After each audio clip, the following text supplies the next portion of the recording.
Los presupuestos aprobados ayer son continuistas y basados en intereses partidistas.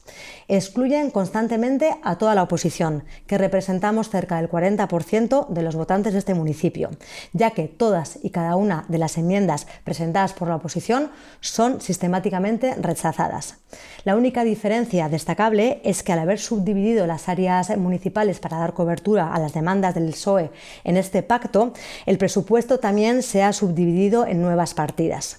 Por cierto, un partido socialista totalmente desaparecido del debate y que ha renunciado definitivamente a ser oposición en este ayuntamiento y se ha convertido en muleta del PNV. 0 euros a políticas de empleo y que se sigue insistiendo en una política de privatización, externalizando cada nuevo servicio que surge. Y aunque traten de vendernos que estos presupuestos son más verdes, la realidad es que el incremento en el área de desarrollo sostenible y de medio natural es porque han incluido el dinero destinado a la carrera municipal en este área que en otros años se englobaba dentro de otro paquete, en el de servicios municipales. La misma trampa, pero a pequeña escala que en los presupuestos del Aqua, donde los mismos partidos incluían como gasto verde las obras del TAF. El porcentaje del presupuesto destinado al área de mujer es menor que en el 2019 y supone menos del 0,5% del presupuesto total.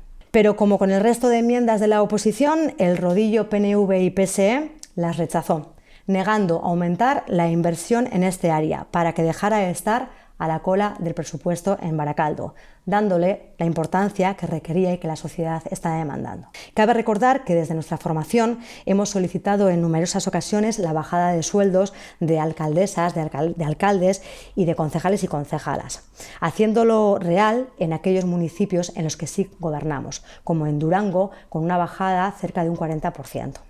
Y si en Baracaldo no se ha bajado estos sueldos es porque el PNV y el PSE siempre se han opuesto.